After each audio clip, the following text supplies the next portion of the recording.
How you doing, guys? Tom Worley with 𝗥𝗲𝗶𝘀𝗆, your New Jersey real estate agent with global reach. Today for episode 4, what we're going to talk about is the importance of staging your home and why that plays such a huge role in getting your home sold and extracting the most money possible from that pool of buyers that are out there. We have 𝗔𝗱𝗃𝗍𝗃 with 𝗔𝗱𝗃𝗍𝗃 Interiors. So this is episode 4. Let's talk.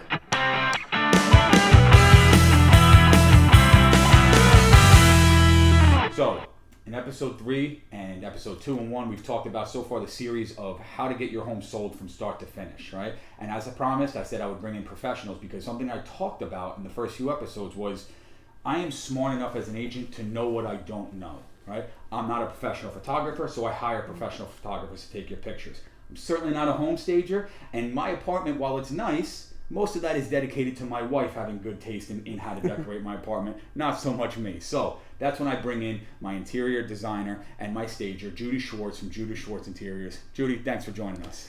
Hi, nice to meet you all. I'm going to talk about, a little bit about myself. I'm in business for over 35 years.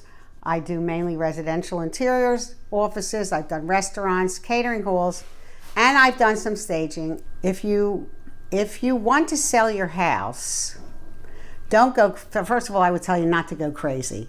But if you want to know what I think are mistakes, I think people either do too much or do too little. First of all, I would clear away all the stuff. I'm not saying dirty things. I'm saying piles of books, piles of albums, things that mean something to you. Don't throw it away. Try and either store it under beds so that the place looks neat.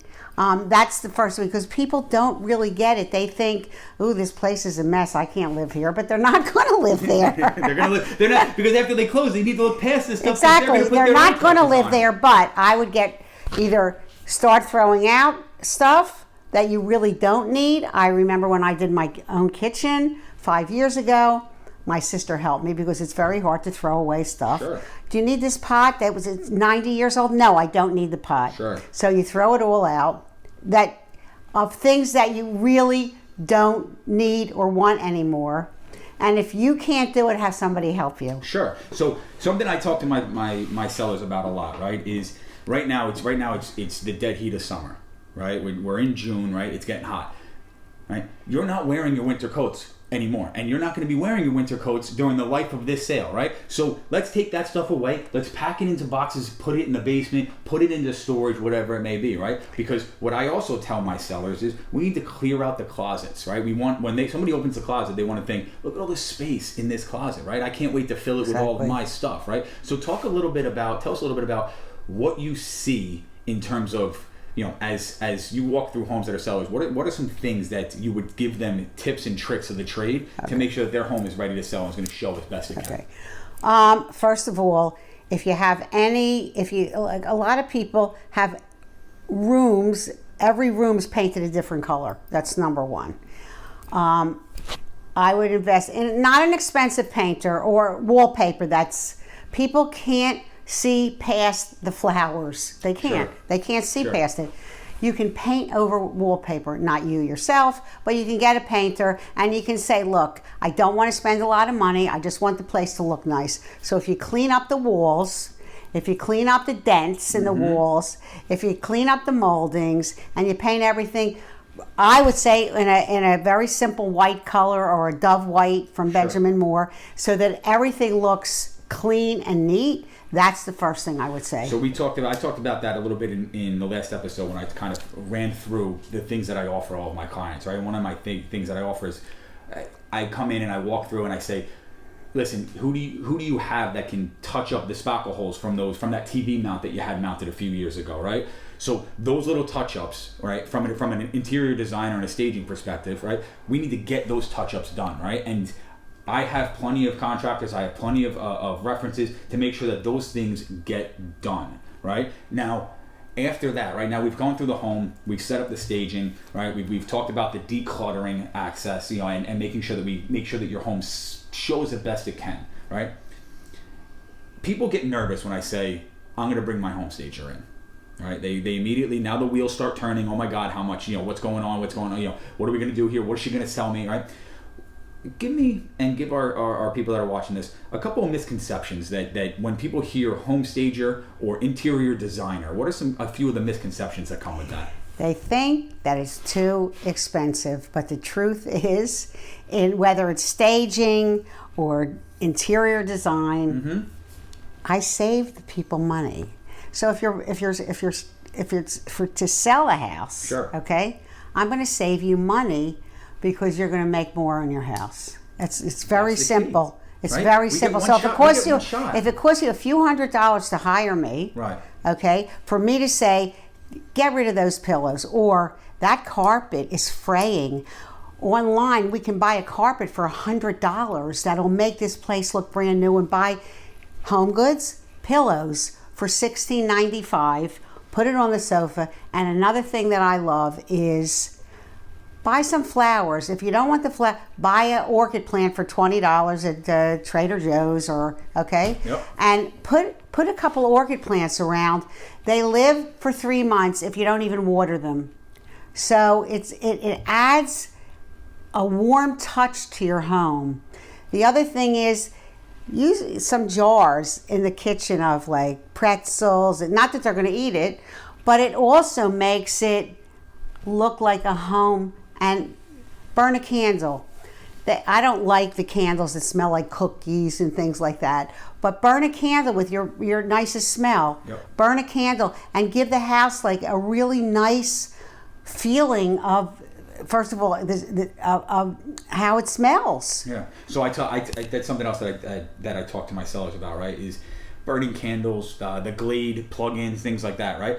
I want the home to smell nice when they walk in the door. But the important thing that I don't want is, I don't want it to be an overpowering smell, because I don't want a buyer to walk in and think, why does this place smell so good? I was just thinking, I was just thinking that, because like what I tell my clients is pick one. You can't do this when you're staging. Pick when you're living. Pick one kind of candle. I like rose, so I only use rose products. I don't use vanilla in one room and rose in another room and this in another. It's too much. So most candles are pretty potent. So unless it's like a beech or a sandalwood or something, don't do it. Don't do it. Don't do it. Just make sure the house is I would say make sure your house is clean. That's the number one, because whether they're even clean or not, they're thinking they're moving into into what it looks like right now. And I would say, get a new, really inexpensive rug, buy a couple of nice pillows that make the place look like inviting, and have some candy and cookies around. Like nice homey feel to it. Yeah. Right? So let's kind of recap what we talked about, right? When it comes to staging, I talked about last episode how important it is we get one shot at the first impression, right? We get one shot as they're scrolling through photos or watching the video to make sure that your home shows up best it can, right? And it's important that we utilize professionals like Judy to make sure that we take advantage of that first shot at that first impression, right? So the big things that we do, the big things that Judy's going to bring to the table when I bring her in for the consultation. Number one thing is her consultation is free. Let me say that again. Consultation for her to show up and talk to you about what she's going to do is free, right? Her services cost money, but she's going to come by and she's going to talk. She's going to put together some things that she wants done to the house, right?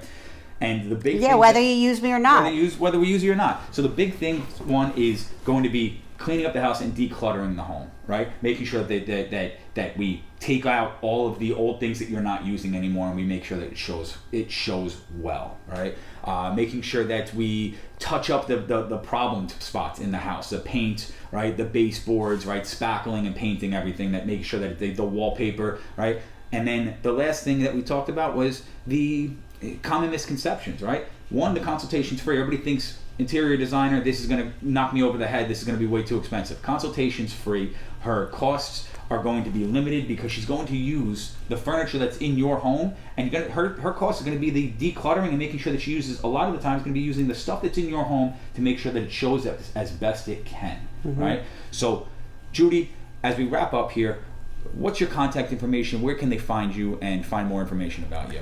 Well, you can see my interior design work on Instagram, and it's Judy, Judi _ Schwartz, 𝗪𝗏𝗆𝗍 _interiors. And that's directly below here at the bottom of this page. You'll see the you'll see her and my website and you know my email address and everything else. Good. So just remember, we'll both help you sell your house. Because we want to make sure that your home shows the best it can to extract that money from all of the buyers that are out there, and making sure that we take advantage of that first impression, and Judy's going to help us do that. So that wraps up episode 4. In our next episode, what I'm going to cover is, what is the market telling us, and how do I come up with the pricing, right? Because let's face it, I'm not making up the numbers when I sit down with you and tell you what the home's worth. The market is telling us something, and I'm going to show you how I get to that number and how the market's going to dictate what your home is worth. So that wraps up episode 4. Thank you for tuning in. Make sure to subscribe to the channel for more updates. And as always, guys, I'm Tom Worley, your New Jersey real estate agent with local service and global reach. If you or anybody you know is thinking about buying or selling, please let me know. I'm never too busy for your referrals. Have a good one.